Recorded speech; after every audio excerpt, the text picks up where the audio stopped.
afternoon, everybody.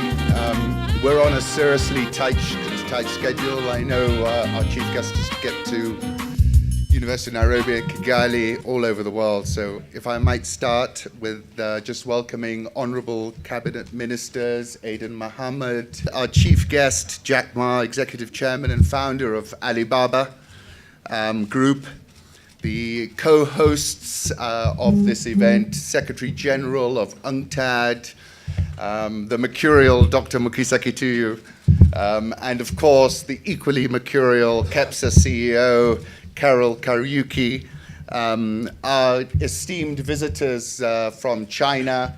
I was looking through the list and I was amazed at the new economy nature of your visitors. Thank you for bringing such a strong entourage here. We're deeply grateful for that. There will be an opportunity to interact with the entourage when Jack leaves. Business leaders and future entrepreneurs. It is an absolute privilege to be moderating this event today. Very, very excited, obviously. You can tell by the room. We haven't seen it this full ever, I don't think, and so many cameramen. And given the tightness of the schedule, I'm going to move straight off to a short film that we're proposing to show, Why Kenya, the Future is Kenya. Vinod Khosla made $1 billion in Sun Microsystems, said once, the future's not seen in the rearview mirror. And I think that's exactly the case in Africa. We're at this inflection point, like when you typed in beer into the internet, it's just like that. So we're very excited. If I can cut that show now, that would be great. Thank you.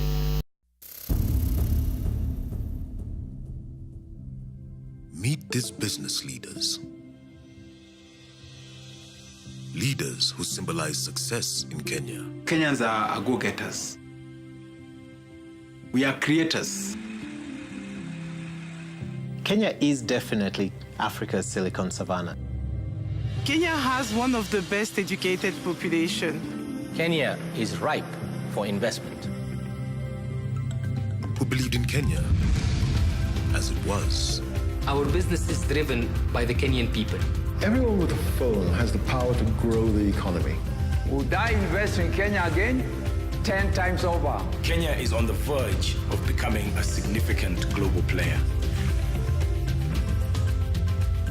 Who now tell us where the future is Kenya?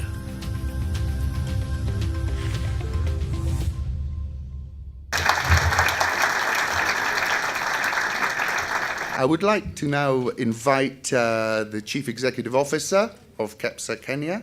This is Carol Kariuki. We both came home at the same time, same year, and Carol is now running KEPSA. So it's a privilege to be introducing you today, Carol. Thank you. Thank you, Alikan. Thank you very much. Good afternoon. Mine is really briefly to say Kenya is the gateway to Africa. And this is especially for our guests and entrepreneurs who've come from China to tell you if you're going to invest in Africa, start from here. And I'll just walk through with just 5 slides very quick. There's so much you can say about Kenya, but I just wanted to show you why are we saying Kenya is the gateway to Africa. So if we could run to the first slide, and you see the connection. And this came from One Belt, One Road, which most of our Chinese visitors know about. And you can see the route there that starts from where it starts from Asia, and the point is at Mombasa and joins up to Djibouti and to Europe and the rest of the world. And so this is where you enter Africa through. And why is that so? Consumer spending is up 60% over the last 5 years. 65% of the population is below 35 years. So you're looking at your innovators, your entrepreneurs, your consumers. 78% of Kenyans have internet access against 28% overall in Africa. And in July 2016, Kenya Airways served 54 destinations globally, 44 of them being Africa. So once you're here, you can reach the rest of Africa very fast. Slide 2. When you look at the sustained, resilient, and inclusive growth, there's the world real GDP growth, there's the sub-Saharan Africa, and there's Kenya. And you can see the world has been struggling at about an average of 3% GDP growth. The rest, Africa, sub-Saharan Africa, around between 3 to 4%, but Kenya, around 5 to 6% the last couple of years. Of course, this year will be a bit strange to go a bit down because we have had a drought, extended drought. But what are these sectors that are contributing to that GDP growth? We have agriculture, forestry and fishing, 15.2%, real estate, 12.3%, transport and storage, 9.7%, construction, 8.2%, education, 7.5%.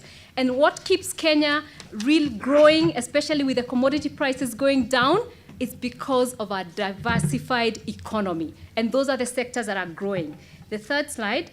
The growth multipliers over the medium term. You can look at some of the multinationals, and we just captured very few who have based their headquarters here or are working here. And many of them talk about the infrastructure. When you look at the rest of sub-Saharan Africa, even with our challenge of infrastructure, we really are doing much better, and that's why we're really the gateway. And then we have 86% of youth literacy between 15 and 24 years, and 50% of that population is below 25 years. Look at Africa's ICT. We are really we are the Africa's ICT innovation hub. And about 40,000 Kenyans are already working on online platforms. And we are looking to increase that through a program that we're working with the Ministry of ICT called Ajira, between KEPS and the Ministry of ICT, to really encourage more of the Kenyans and to understand online work. But again, the other thing, and I know this will come out in the panel, 75% of Kenyans aged 15 years and above are banked through M-Pesa, the mobile money, and I will not say much about that because it will come up. But we also have untapped hydrocarbon find, which is 600 million barrels reserve for those who are in the industries of in the mineral industry. And the fourth, what is guiding us? Because you could shoot from any corner, but Kenya is guided by a vision, what we call the Vision 2030. And this initiative is set to lift the country to a middle-income country, and infrastructure developments will lead to open up access to nearly 40% of Kenya's population because of infrastructure, triple the investment space, bringing in 2 to 3% of GDP via core projects and 5 to 8% of investment. There are real opportunities in Vision 2030 that you can take advantage of, and I cannot mention all of them, but there's the roads, there's the power, there's the rail, there's the LAPSET, there's the food security, and there are many, many public-private partnerships. And some of the opportunities for collaboration that are already going on. So for those who are thinking about investment, and that's my fourth slide, we already have about 10,000 kilometers of new roads that are required, and that process is ongoing. Those are already real projects that you can take part on. There's also the container terminal in Mombasa, and part of the phase 1 of the LAPSET project. And then phase 2A and B of the standard gauge rail, Nairobi, Naivasha to Kisumu and Malaba and continue. The phase 2 work has begun. So there's already opportunities right there. Oil and gas. And already we talked about the Kenya Pipeline Company, which has begun a project on $489 million, construction of a new Mombasa Nairobi multi-product. And I could mention many others, the power, the wind projects that are already going on, the hydro, the geothermal, and the transmission. Then, of course, there's the growth in internet penetration and mobile data, which is expected to create numerous opportunities. We're in the 4th industrial revolution, the age of internet and technology. And that's why we should be thinking where our jobs will come from. And I know the panel will be focused on innovation. What is Africa waiting for? The jobs will be different from what Asia got in the last 30 years. No jobs are coming from Asia the way we know Asia received them from Europe. So how shall we create our jobs? And my final slide, a case study of China collaboration with Kenya. And that is the standard gauge rail, which I mentioned, which was commissioned in June 2017, phase 1. And what will that provide? It's just not the construction of the standard gauge rail. We are known world over for our tea, for our coffee, for our flowers in terms of export. this is what this will be used for. And so any investor who is thinking about those investments, this is where to use. But then there's the rest of Africa to get some of those products and bring them through the standard gauge rail, at least when they get to Kisumu, and hopefully it goes to Uganda and Rwanda, and get to Mombasa and to the rest of the world. But there are also industrial parks. We want to be able to go into light manufacturing, electronics that can go to the rest of Africa. Remember I said that we connect to the rest of Africa through the airline and through the roads that are being constructed. We want those industries based here. So we really are the gateway. The special economic zones, the leather city that is already coming up, that has already been started, the textile industry. We want to clothe and feed Africa. Thank you very much. Jack, I was reading the average age of your company, the average employee's age is 27. We're even younger here on the continent. The average age, I think, is 19. So feel at home. I want to now turn to the Secretary General of UNCTAD, who's just been reconfirmed for a second term. I believe the first Secretary General to serve 2 terms. It has been an incredible privilege knowing Dr. Kituyu. He really is an erudite, mercurial polymath. Now, please look those words up because they're all accurate, I think. Dr. Kituyu became UNCTAD's 7th Secretary General on the 1st of September 2013. Extensive background as an elected official, academic, holder of high government office, wide-ranging experience in trade negotiations and in African and broader international economics and diplomacy. I'm surprised Madam Theresa May hasn't called you up to help her out with Brexit, but so I'm sure you could. Dr. Kituyu, can I give you the floor? Thank you. Thank you very much. Some correction. I have appeared before the Commons Trade Committee and in Lancaster on a Commonwealth discussion of post-Brexit. You see, trade I wasn't wrong. My friend Jack Ma, honorable ministers, CEOs of enterprises, our visitors from China, ladies and gentlemen, thank you very much for this opportunity. I'll just say a few words about why I invited Jack Ma to come to Nairobi and my expectations of what we can do on this occasion.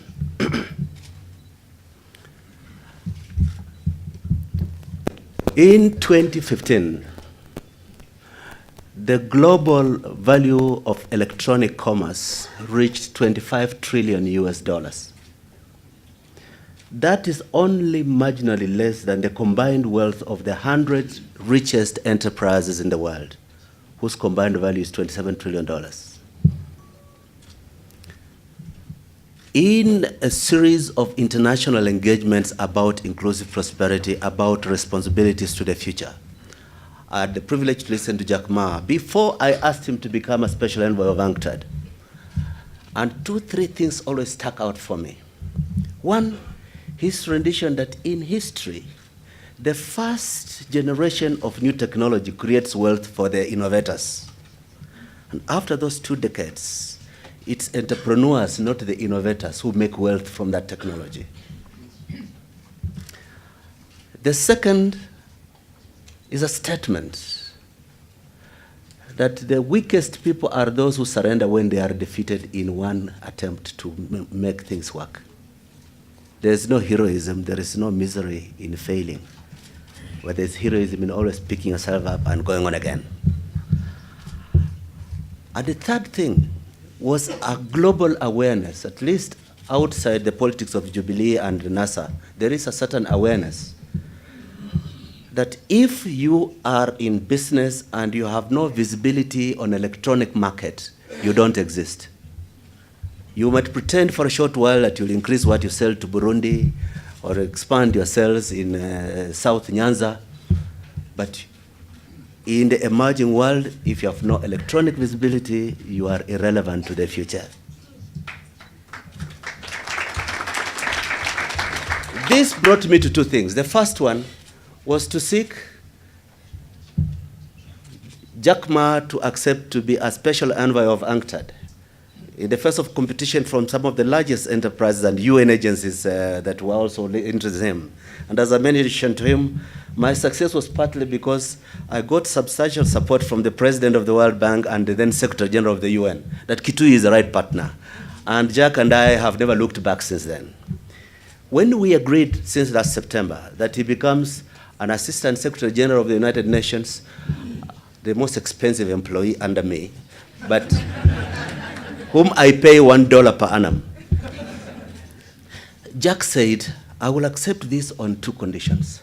One, that a principal message we have is a message for African young people. And 2, that you will create possibility for us to take that message to Africa. This is keeping my part of the bargain. That Jack has the opportunity to talk directly, not just to young entrepreneurs and encourage them, to all entrepreneurs and encourage them, but also talk to power that the infrastructure to get Africa platform, electronic platform visibility is broadly available. The political will and the mechanics of making it work has not received sufficient impetus. Now, having said that, I want to finish off with just what I'm expecting of this trip. I mentioned at a meeting we had this morning with the president that more than 50% of the people who have been getting to me about wanting to be in this meeting were saying they want opportunities to be commission agents of Chinese enterprises. And I was very upset with them. I said, you know, China has grown, taken 600 million people out of poverty through trade. So definitely trade is important. But they did not do that by trading other people's goods. They did that by trading their goods outwards. Jack Ma's significance to China is how he has helped people access markets. Persons who did not know that they mattered, who were empowered by a technology that allowed them to trade outwards. I was not inviting him to walk to Africa with me to open markets for Alibaba. I invited him to walk to Africa with me to say Africa can do what Alibaba has done for China. So we have a mixed audience of African entrepreneurs and Chinese entrepreneurs here. I want a very unusual ask of you for a Chinese entrepreneur to see what value-added African export he can take to China, and for the Kenyan and African entrepreneur, what value-added product you can take out of Kenya. We are at a unique moment. Africa needs now to speak with one voice that the world is ready. In many countries like your own, you have the foundings of the infrastructure. Cultivate the policy direction that you cannot trade in small pockets anymore. You are not Kenyan entrepreneurs. You are entrepreneurs in a competitive world. Efficient trade facilitation without building your productive capacity will reduce your own market share in your own territory. So we help facilitate trade, but build a capacity to outward, build capacity to benefit from it. That is the least I can ask of you. I hope at the end of this exercise, we have very, very, very serious entrepreneurs in the room. And not to mention one gentleman who is worth more than $42 billion sitting in front of me. But use that opportunity constructively. After our engagement now, as Jack and I go to a public lecture at Nairobi University, there will be a high tea. And it will be very good for some of you to continue informally consulting. I was very glad that Jack has said today, he decided late this morning that he's going to look seriously at being a business partner in Kenya. That's something he decided today. I hope when I go with him to Masai Mara this weekend, he'll have a second reason why he should want to come back to Kenya many, many more times. Very, very finally, I want to ask of you, the narrative out there assumes that you had a one-off miracle intelligence called Safaricom. But they don't know that the DNA that produced Safaricom can produce a diversified product range. I think surprise the world by your capacities. Don't drown it in the pettiness that is so easy and tempting in this country. Thank you for your kind attention. Thank you, Dr. Kituyu, for a very inspirational intervention. One thing I've got to say about Dr. Kituyu, he's always betting on the right human capital. Whether it's Jack Ma or it's the African outside walking the street, Dr. Kituyu gets it, that the most valuable thing on the continent is not what you can dig out of the ground, it's the people walking on it. And those are the people we have to unleash. And Jack, we sincerely hope that you prove to be the catalyst to do that. Let me call up the chief guest, and obviously the big deal here in Nairobi.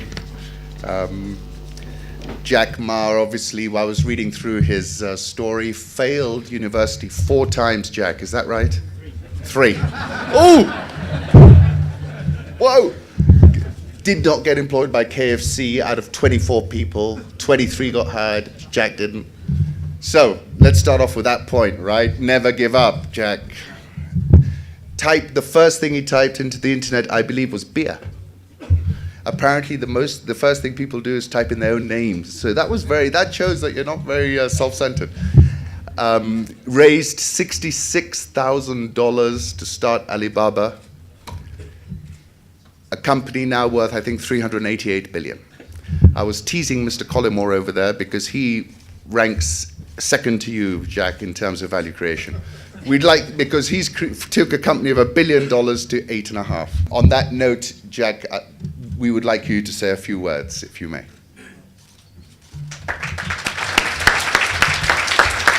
Well, good afternoon, everyone. Dr. Katui, ministers, CEOs, and entrepreneurs, and my colleagues from China. It's my great honor. I've been expecting this day for a long, long time.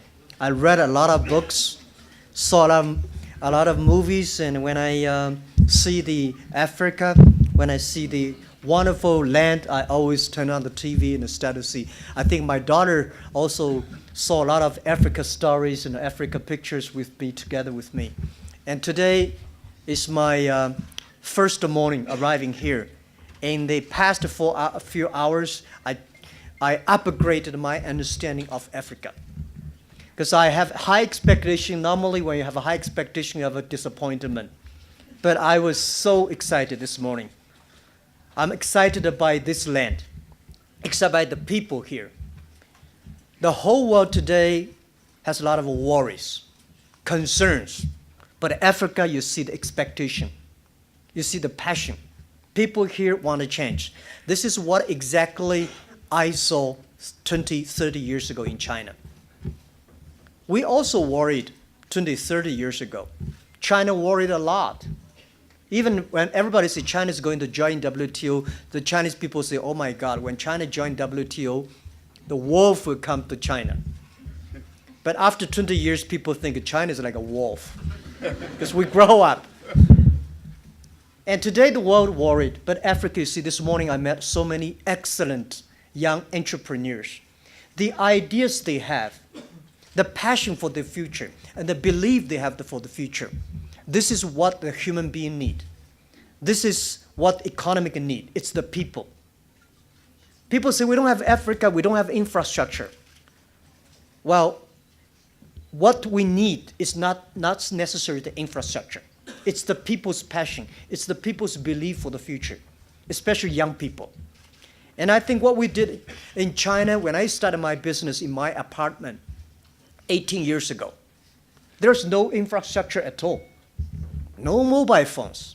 I remember I'm meeting Steve Jobs 6 months before he launched the Apple phone.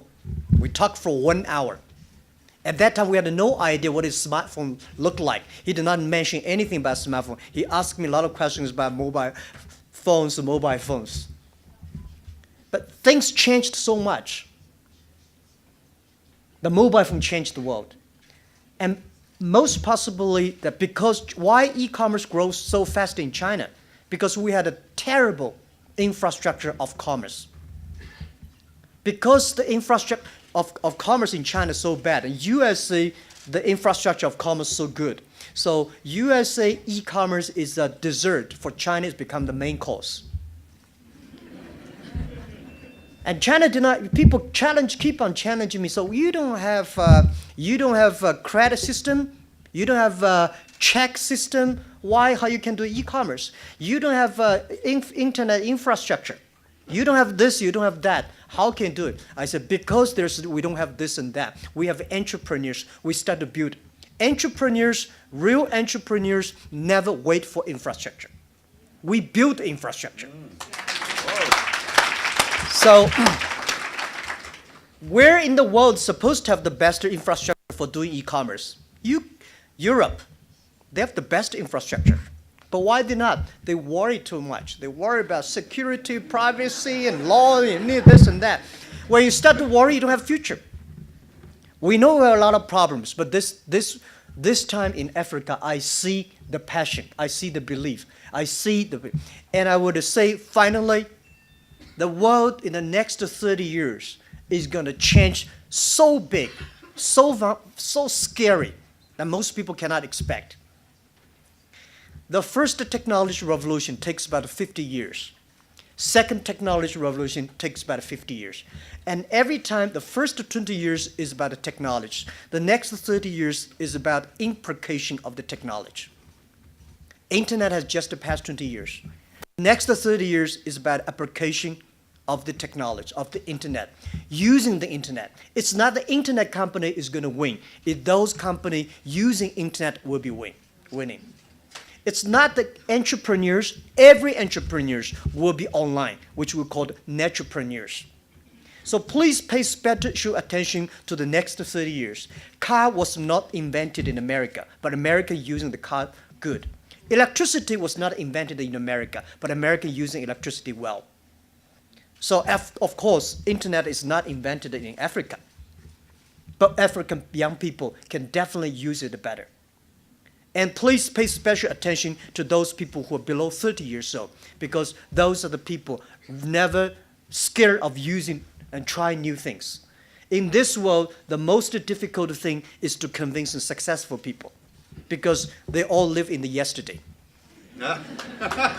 And we, young people, want always live for the future, using the technology, just like the day when I type the first word, internet. My friend said, Jack, just don't be afraid. Just to type in. It's not a bomb. And I did. Internet is good. It's challenging to a lot of successful people, successful countries, successful companies, but not to us. Because we have Africa, like China, we have nothing to lose. The thing we should not lose is hope. The thing we should never lose is fighting for the future. And I said again, if Jack Ma can be successful, 80% of the people in the world can be successful. We do not have money. We start from zero. And Africa has the hope, and pay special attention to those people who are below 30 years old. Pay special attention to those companies who have 30 employees, less than 30 employees. And please pay special attention to women, because women will be the power. I think women will be the rising power of the 21st century. If you can use more women, I'm sure that you can make your e-commerce, e-business much better. By the way, there's no made in China in the future. There will be no made in America. Everything will be made on internet. You may buy here, design there, sell all over the world. If you're connected to internet, think globally and win locally. And keep on doing that. As I said, if we can succeed, you can. If you cannot succeed, somebody will can. So keep on doing it. Thank you.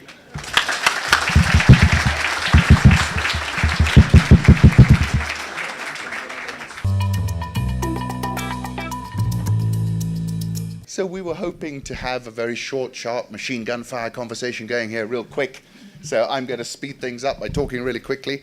And I'm first actually going to turn to the Cabinet Secretary, Aden Mohammed. Aden is an ex-banker, ran Barclays. He comes out of the corporate sector. His capitalism is in his DNA, and that's why he's made such huge strides in things like ease of doing business. It really is a success story. He doesn't blow his trumpet, but I will. So I am.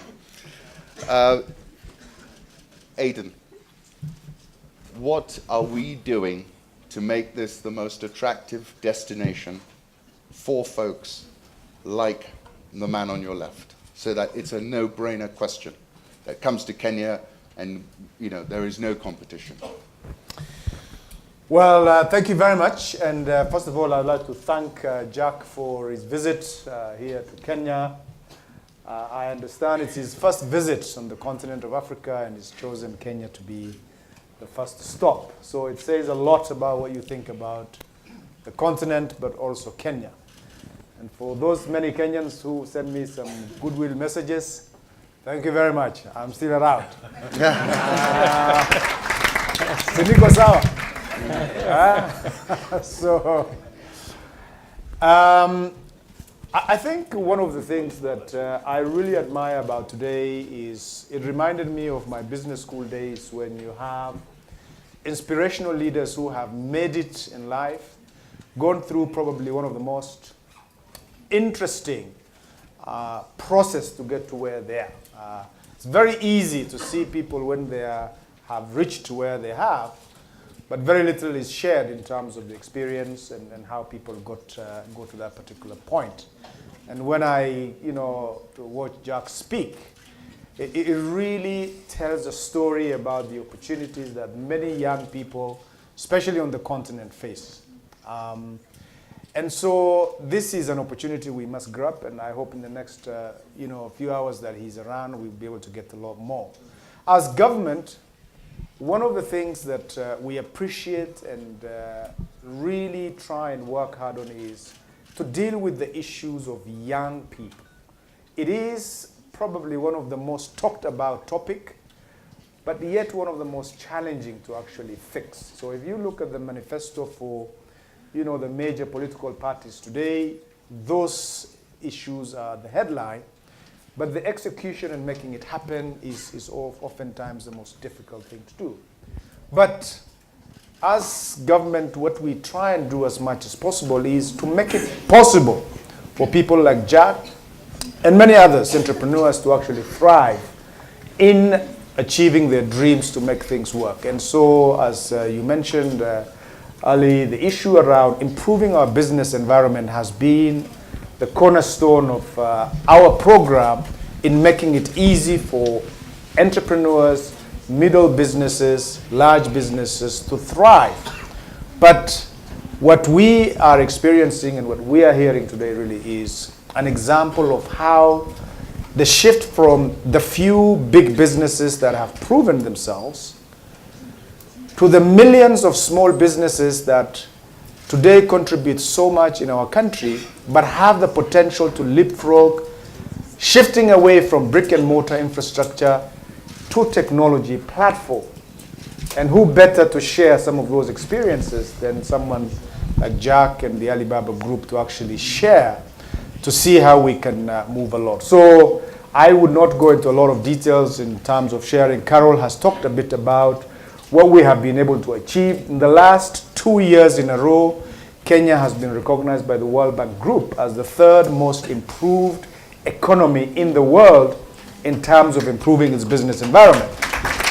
And I think these are things that hopefully would work towards this. What we want to do, and just as I finish, is to say entrepreneurs, young people, men, women, we want to see how we can draw experience from people who have achieved it. And we'd like to say thank you to Jack and his team and the future linkages that we can draw upon to make this work for us. Thank you. Thank you, CS. I couldn't agree more with you, Cabinet Secretary.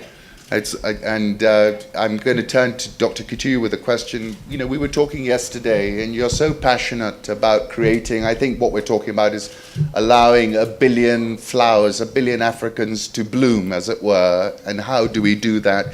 This is obviously part, Dr. Kituyu, of your effort to make that happen, to sort of prove a catalyst. Do you want to just give us a little bit more flavor about the types of things you're doing? You've spoken at a high level, but I know for a fact that, this is a high level meeting, but you're also looking to hit the ground and hit it really hard and make these sort of entrepreneurs, kickstart all these entrepreneurs across the continent. All right, thank you. My sense is political leaders and global wordsmiths can dream up and even facilitate grand ideas of what is possible. But it takes entrepreneurs to turn that into achievable products. 2 things were interesting to me. 3. On a recent trip to China, I was hosted by Jack Ma at his global headquarters in Hangzhou. And while I was there, I got to see Jack in the afternoon because he was meeting the Prime Minister of Malaysia in the morning.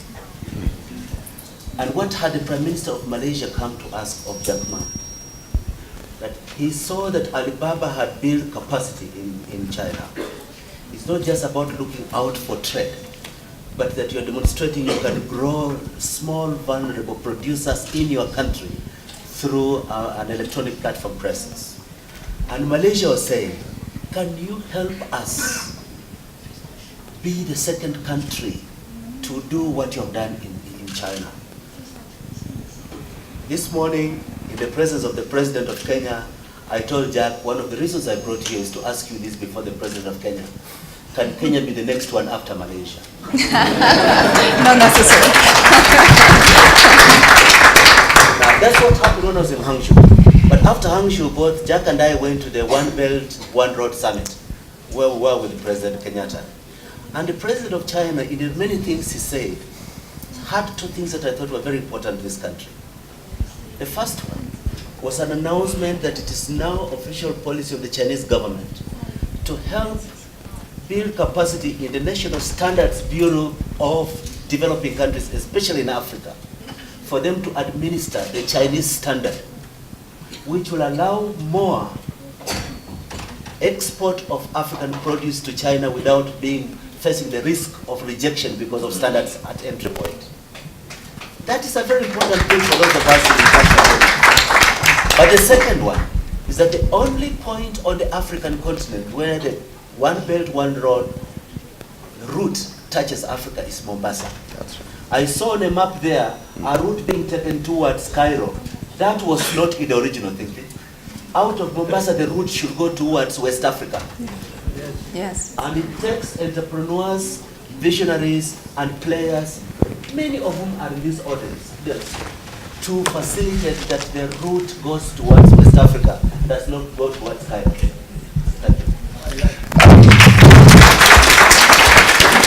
Before I jump to my next question, and thank you for that, there were lots of interesting points there. Why I'm from Mombasa myself, and I'm really proud that the One Belt, One Road presence is in Mombasa, and I'll remind everybody in this room that in the 15th century there was a Muslim admiral in China called Zheng He. He was also a eunuch, but that's not relevant.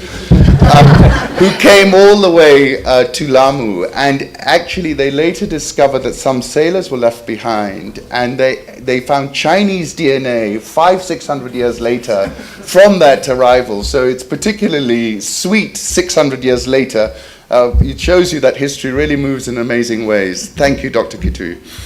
To your right is Jean. Jean is the Managing Director of Standard Chartered Bank in China. We are grateful to Standard Chartered Bank for sponsoring this event here today. And we were talking earlier, Jean and I, about the China-Africa trade corridor, and Standard Chartered Bank have played a huge role in building that information highway. And the question I was putting to Jean was, you know, if you look at that corridor, it was once very much raw commodities going one way. And I wanted Jean to talk to us a little bit about what that corridor looks like in 5 and 10 years' time, because I think it's surely going to metasize and look completely different, and people like Jack are going to change the way it looks, I hope. Definitely, yes. Jean. Thank you, Alibaba. So thank you. It's my pleasure to be here. We just arrived last night. Here is actually not stand for China, but also stands for Africa as well, because the Standard Chartered Bank has been operating in both markets for over 150 years. So China, Africa is our DNA. It's in our DNA. So to be very honest, I would like to share our view about the corridor things. It's actually corridor is not new. It's not new. We have been doing corridor business for years, but it's very excited to see that over the years, we see all these things evolved various stages. For example, I'd like to echo Carol's version things. The version 1.0 is that all about material, raw materials, micro minings, and this this is natural resources. That's very, very natural, attractive.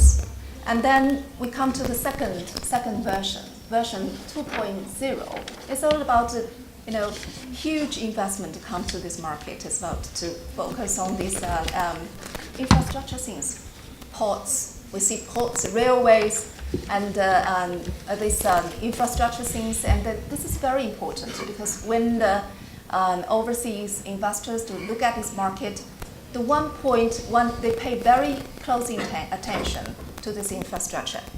They will lower the cost of logistics, of course. And then we're very excited to see these Chinese companies come to this market to build up the manufacturing plants. It's not about raw material anymore. It's about finished goods.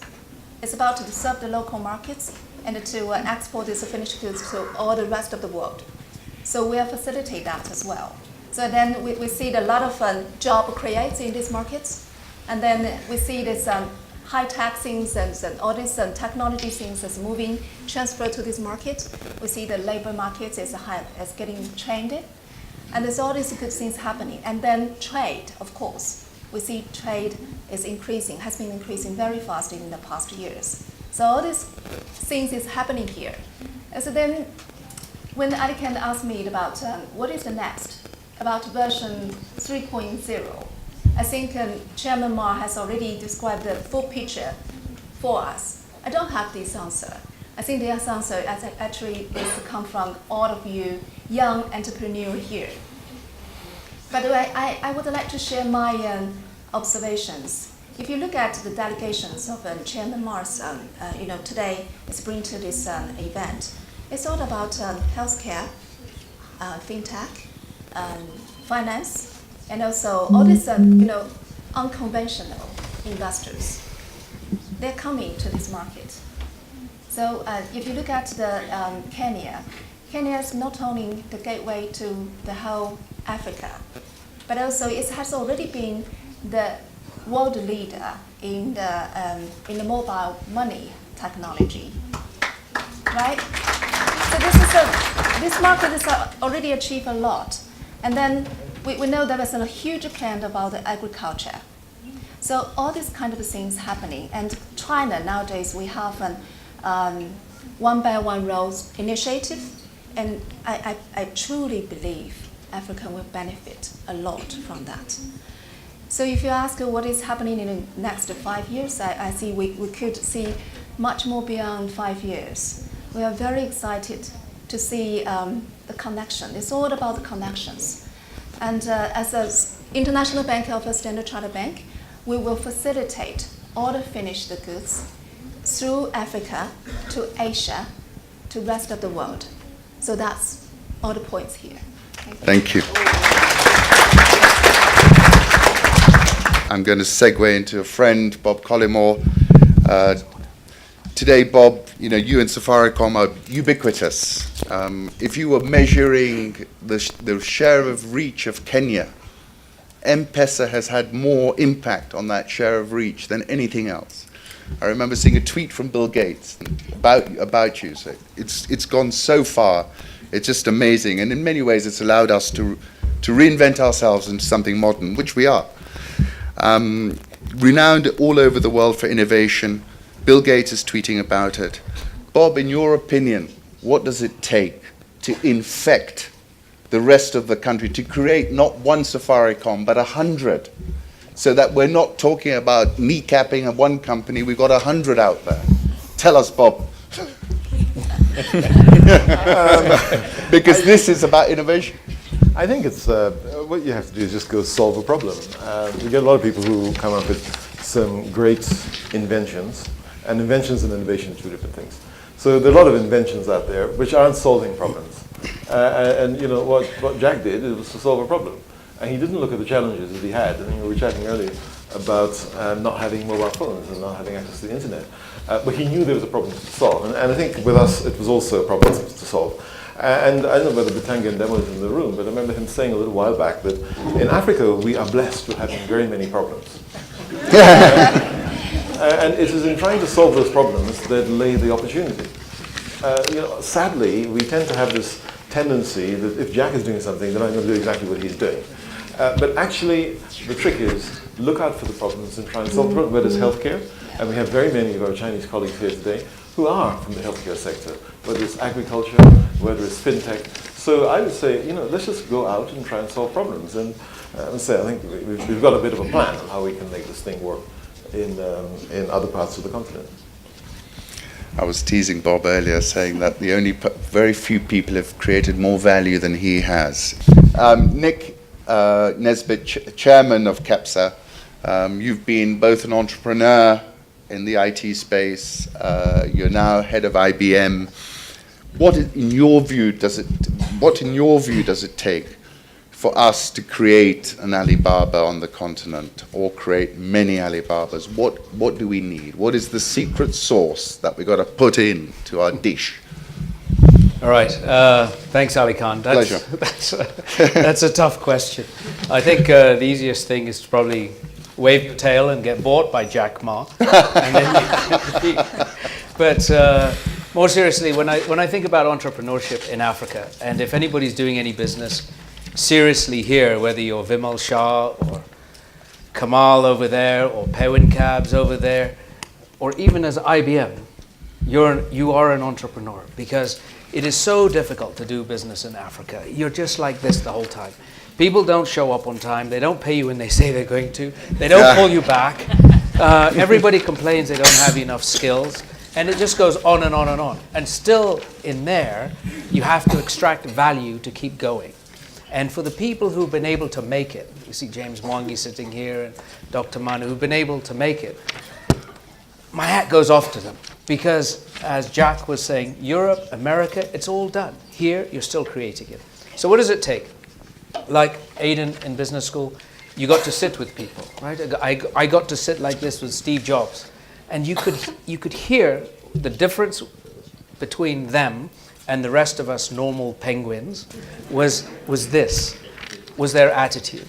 And I think in Kenya, in East Africa, in Africa, probably even parts of China, to be a successful entrepreneur, you have to maintain that strong, positive, forward-looking attitude, that you can keep focusing on the horizon, but you don't focus on the path to get you there. You can only see what's in front of you, and you just have to have a firm belief in yourself that you're going to get there.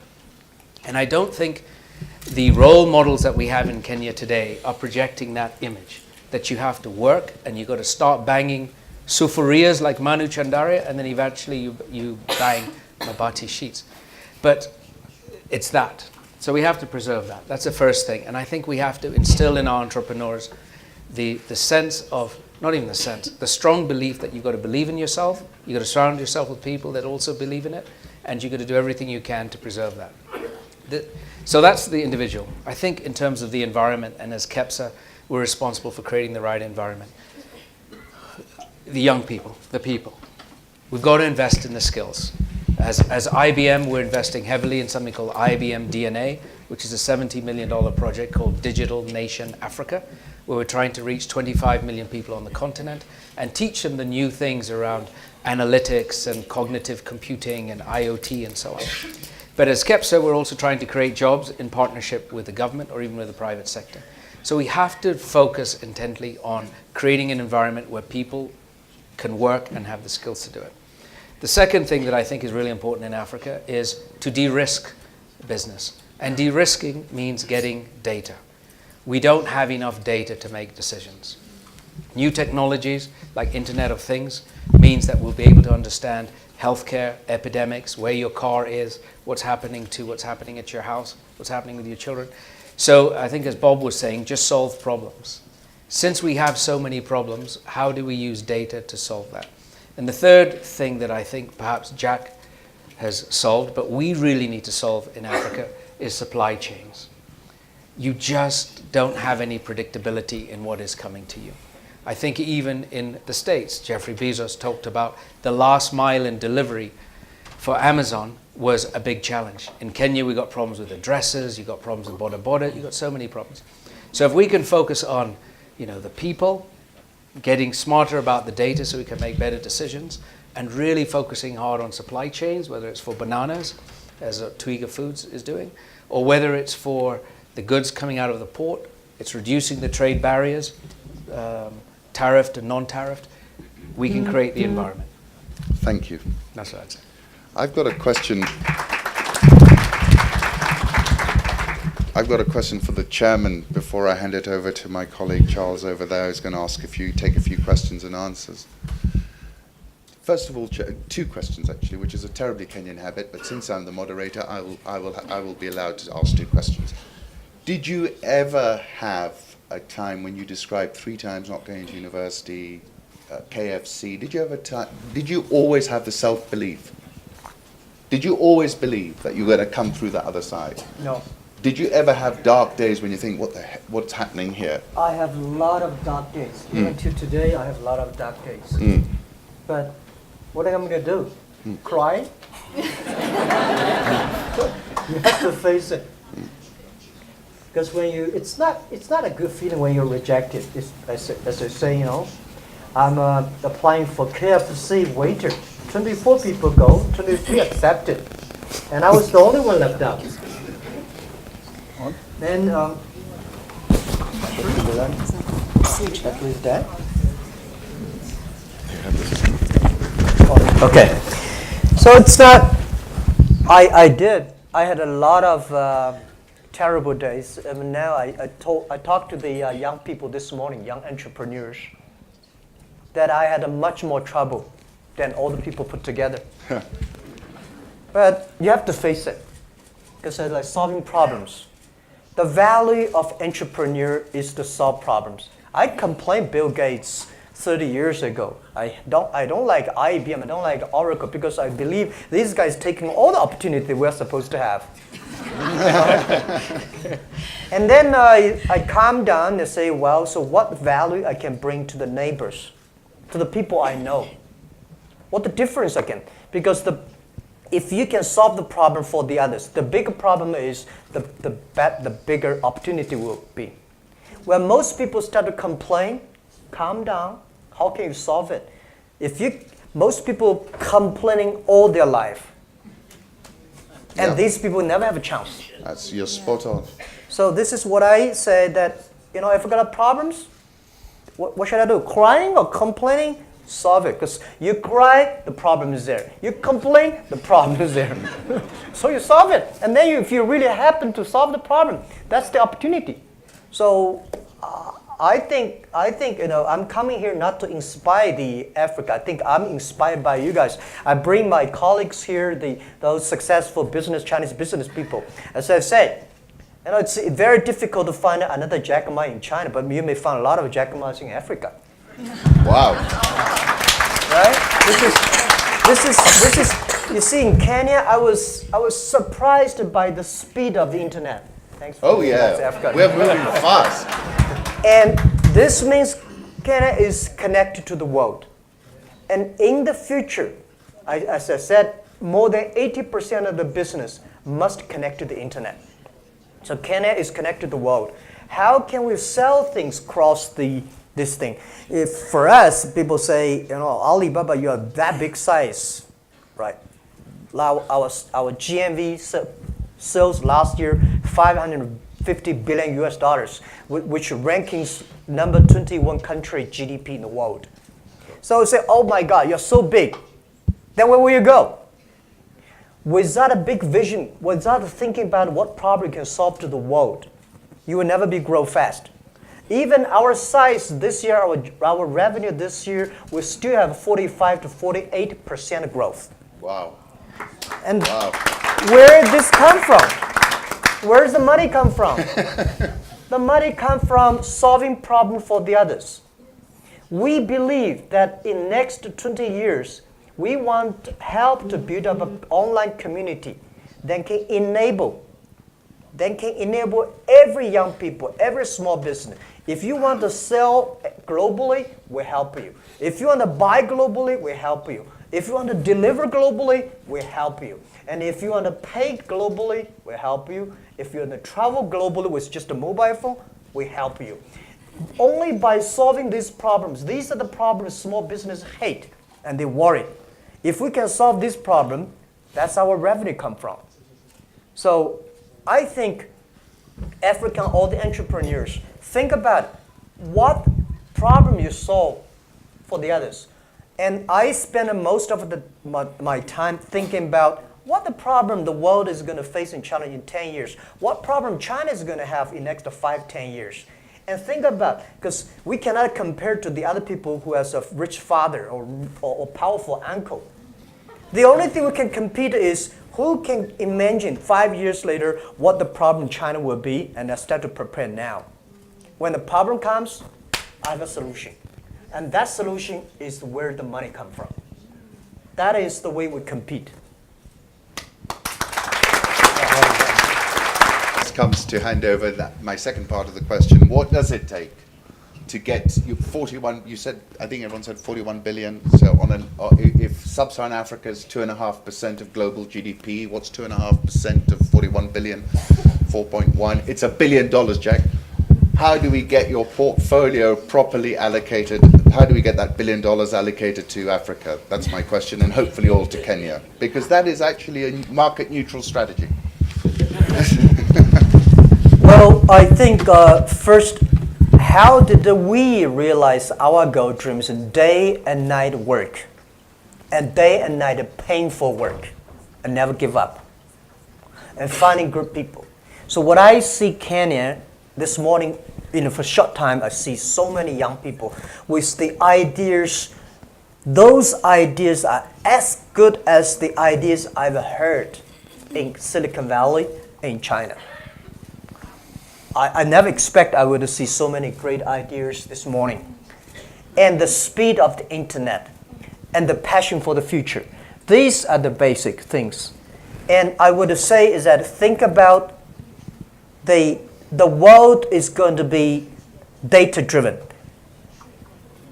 From IT to DT is the trend. From IT to DT is going to challenge a lot of successful companies, successful nations.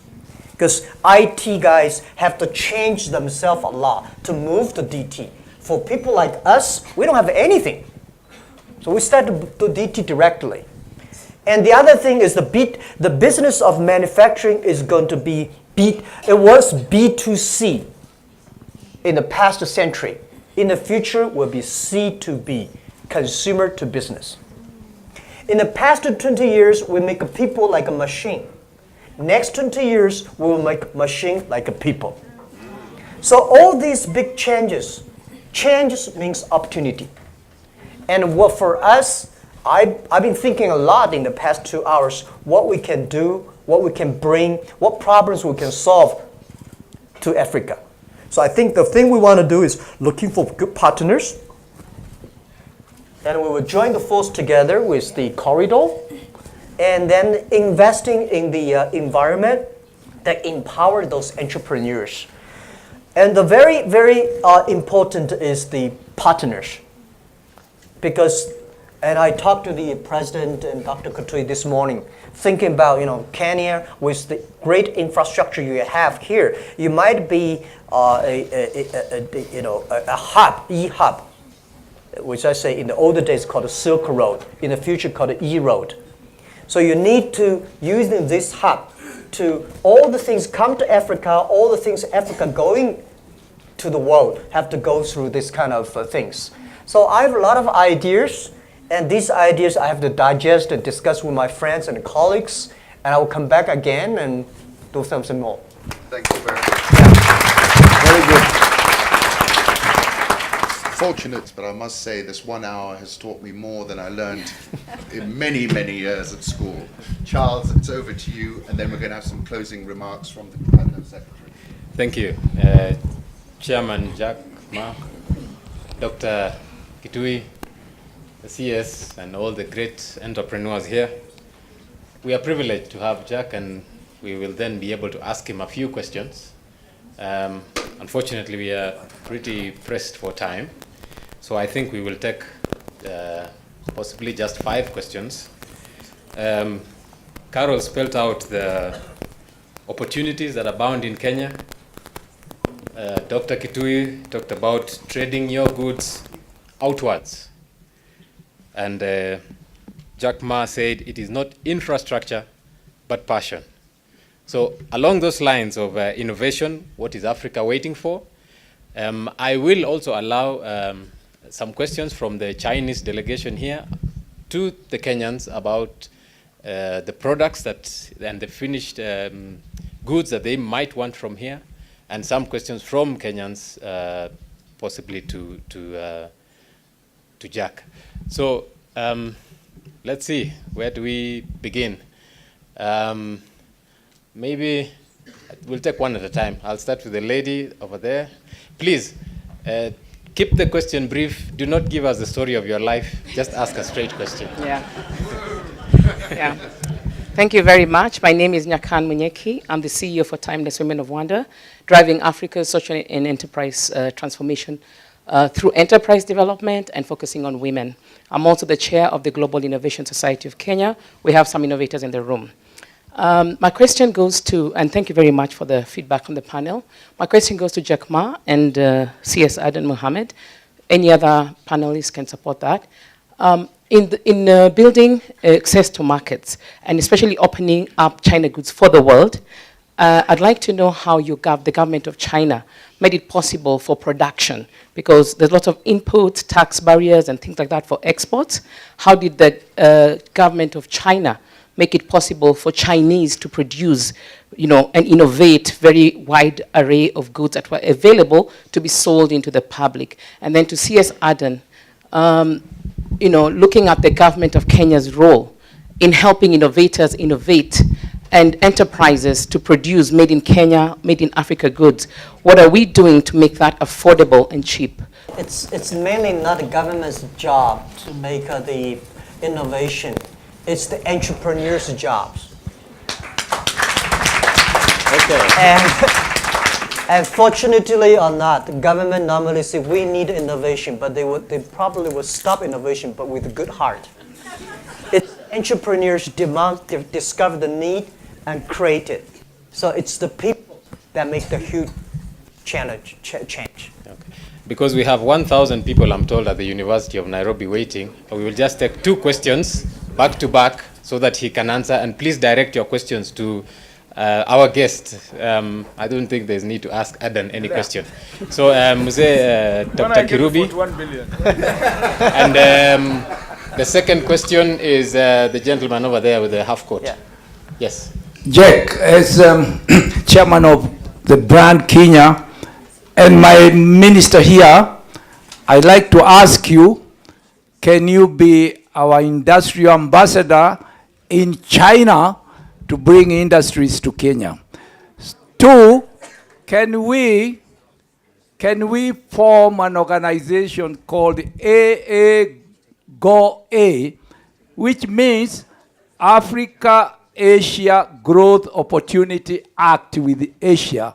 Because I've seen AGOA means that we have to keep selling second-hand goods. Thank you. Okay. Let's take your question as well so that he can answer both. Thank you. My question is, as requested, directly to Jack Ma. My question to you is, over the years, the countries that give money to the United Nations, various organizations, have changed. And there are different barriers of, the United States gives 22% and things like that. But over time, countries are becoming very conservative. And I personally feel it's not very long before countries stop giving money to the United Nations for the various causes, the various good things they do. They provide peace around the world. My question is, are companies like Alibaba and bigger companies all over the world ready to give money to the United Nations so that we can prosper quicker? And also, is the United Nations, are we willing to create any profitability so that we can cover at least the basic costs like personal costs in the future? All right, so let me answer this gentleman chairman's question, whether I will be the ambassador of African industry. Bring more Chinese manufacturing here globally and selling. This is my honor. I will be happy to do that. And I'm going to write a lot of things these days introducing Africa. I think Africa should bring a lot of tourists from China to here, because we have, guys, China have last year 130 million people traveling outside China last year. It's like a movie nation. And I don't know how many Chinese people travel to Africa. And when they come here, when they see these people, when they see the excellent environment and views, and I think they will love here, they will invest more here. So this is what I think I would be happy to do that. And most importantly is introducing Africa to the other part of the world instead of introducing Chinese products to Africa, which we've been doing that for years. They don't need me. This is not the problem that I can solve, or this is not a problem that I want to solve. A lot of people know how to solve it. But sell Africa to the world, this is something that I really want to do. For the United Nations questions, Dr. Katui can answer better. Company like us is not about giving money. A company like us is create value for the world. All right, thank you. Just I confirm that we agreed with Jack before he came that he wants to be an ambassador for creating, growing African version. And I'm very glad that he just confirmed that. On the question about the United Nations, the reality is that multilateralism is going through very severe, challenging times. The growing nativism in parts of the traditional industrial society, the growth of opportunistic extremist groups as political mainstream in some countries has challenged us. Only last week, the United Nations reduced its budget for peacekeeping by $600 million. What it means for us is we have to find new smart partnerships with the private sector, much more concrete engagement on ideas. And also you'll see increasingly that UN agencies start having complementarity instead of what you've been seeing as competition on the ground. One agency is trying to do what the other agency is trying to do. And the phenomenon of one UN agency hiring consultants to do what expertise in another UN agency has ability to do. So we are having to deal with this, but it's not a very generous condition. It's not a generous situation. But the best way to lower the cost of reduced UN budgets is keep the peace in our territories. Then we don't have to have people coming to try to impose peace on our behalf. Thank you. We've run out of time. I think Kepsa wanted to give a gift to the guests. So, sorry? Okay, one question from the Chinese delegation man. And then I will now hand over to Ali Khan. He will take us through the rest. Are you going there? Okay, Menetsi Karibu. Yes, my name is Dylan Yu, the CEO of the Yushin Group Limited.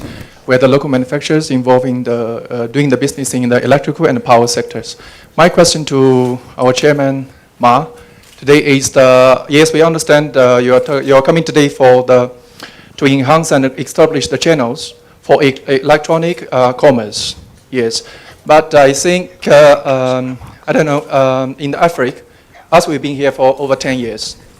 Yes, so we felt in terms of the infrastructure, that is where we are a bit lack of here.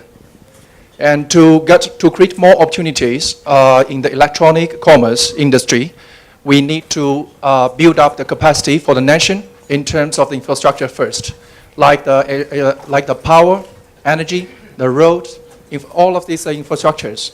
So the people are able to have that capacity to do the electronic commerce. Yes. So my question to Chairman is, would you, Alibaba Group, do you have any plans to invest in certain areas, industries like the energy, power, or infrastructures, to create more employment also for the nation, please? Thank you. Yeah, of course, we are not interested in power and energy. We are interested in looking for partners who are interested in building up, because we are not expert on that. We are extremely interested in looking for those companies that are working on payment, those companies who are interested in building up logistics service centers, and those companies that are supporting entrepreneurs. We will invest and giving know-how to them. So this is what we do. We're doing different from American companies. They go some country, they do everything themselves. Our job is to go any country, any area, finding partners, enable partners to be big, because we want to making sure every place we go, we build up companies for local. not build companies for us. Because only by that way we can grow together. So this is our vision, that we want looking for more partners here. Really, I'm aware you've got hundreds of students who are baying for Chairman Jack Ma, and I can understand why. Because they're going to learn more in that 1 hour than they would have done. No disrespect. Chairman, it has been a real privilege to have you here. It's been inspirational. I can see everyone's like buzzing in this room, as I am. Really grateful. KEPSA leadership would like to present you with a gift, and then the Cabinet Secretary will make some closing remarks.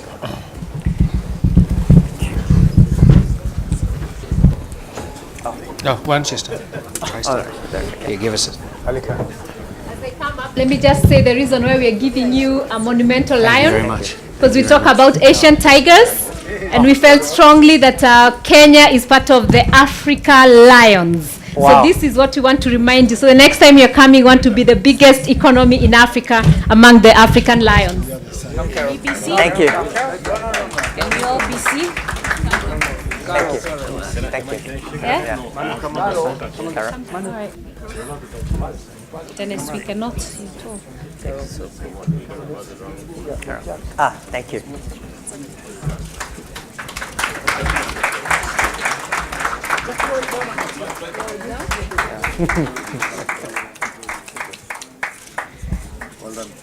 Thank you. Thank you so much. It's beautiful.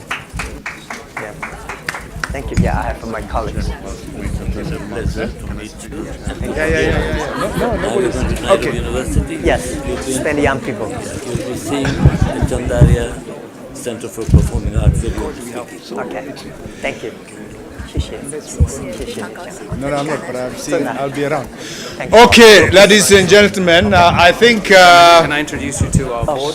in the interest of time, I would like to say a big thank you to Jack Ma and Dr. Kitui, who has made this possible, to all the attendees. This is a very rare opportunity, and I hope you have benefited in the short time that we've been. He's being weighted by a number of university students, and he has one or two other engagements. So please put your hands together for Dr. Ma and for all the wonderful inspiration. Thank you very much, ladies and gentlemen. Thank you. Thank you. Thank you.